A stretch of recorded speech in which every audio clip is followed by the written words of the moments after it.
now I give the floor to Organization for Human Rights. Karun, please. Ladies and gentlemen, thank you for having me. My name is Saied Alboghbiesh, and I'm speaking on behalf of my organization, Karun. Today I want to take you to Ahwaz, the beating heart of Iran's industry and agriculture, and to a region now facing one of the most severe environmental crises in the Middle East. Ahwaz, officially known as Khuzestan province, suffers from both environmental disaster and human rights violations.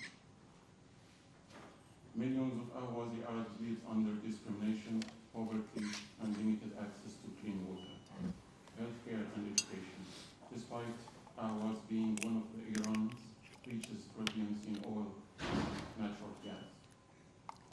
Peaceful protests over water shortages, unemployment, and pollution are often met with arrest, torture, and even execution. Addressing the required transparency and respect for basic human rights. For decades, Ahwaz has been transformed by oil production, large-scale agriculture, dam construction, and industry. But behind this progress lies an ecological and human catastrophe. Deliberate mismanagement, systematic climate change, and decades of unregulated development have pushed both the ecosystem and its people to the brink. Consider the tragedy of palm groves. In 2025, fires destroyed more than 44,000 date palm trees, the livelihood of generation. The disaster was not purely natural. Drought, falling groundwater level, and the lack of firefighting facility left farmers helpless.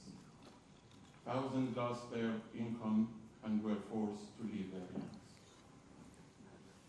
Two of the region's most precious wetlands, Rural Azim and Falahiyya or Shadban, are vanishing due to the dam construction and water extraction for oil industry.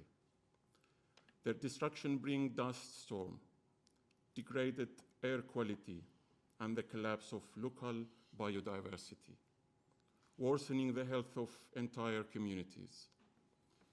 In July 2021, Ahwazi people protested the diversion of Karun River water to central provinces.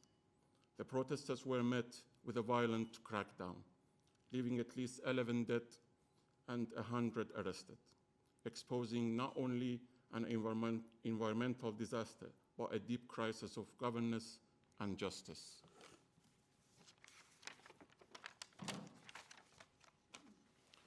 Another threat is sugarcane expansion. Over 120,000 hectares are now devoted to sugar production, draining groundwater, displacing farmers, and salinizing the soil. Traditional farming communities are being uprooted and their way of life is disappearing. And perhaps the most visible sign of the crisis in the air itself, Ahwaz frequently ranks among the most polluted cities in the earth.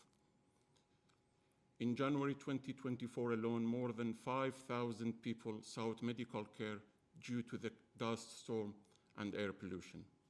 Children grow up with chronic respiratory problems. Adults struggle with asthma, heart disease, and exhaustion. Simply breathing has become hazardous. When Ahwazi people speak out, they face bullets, prisons, and prosecution. These are not isolated events, but a part of systematic policy of environmental destruction and demographic engineering, a policy that amounts of environmental crimes and arguably ethnic cleansing. This is why we cannot merely tell this story. We must act. I call on the United Nations Special Reporter on Human Rights in Iran to investigate these abuses.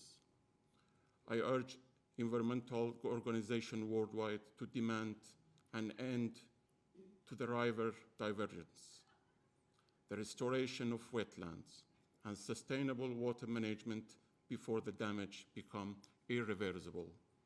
Ladies and gentlemen, Ahwaz is on the edge of collapse. Its crisis is urgent, its lesson universal, and its people are waiting, not for sympathy, but for action. The question is whether we, as a citizen of the shared planet, will listen, learn, and act before it's too late. Thank you very much.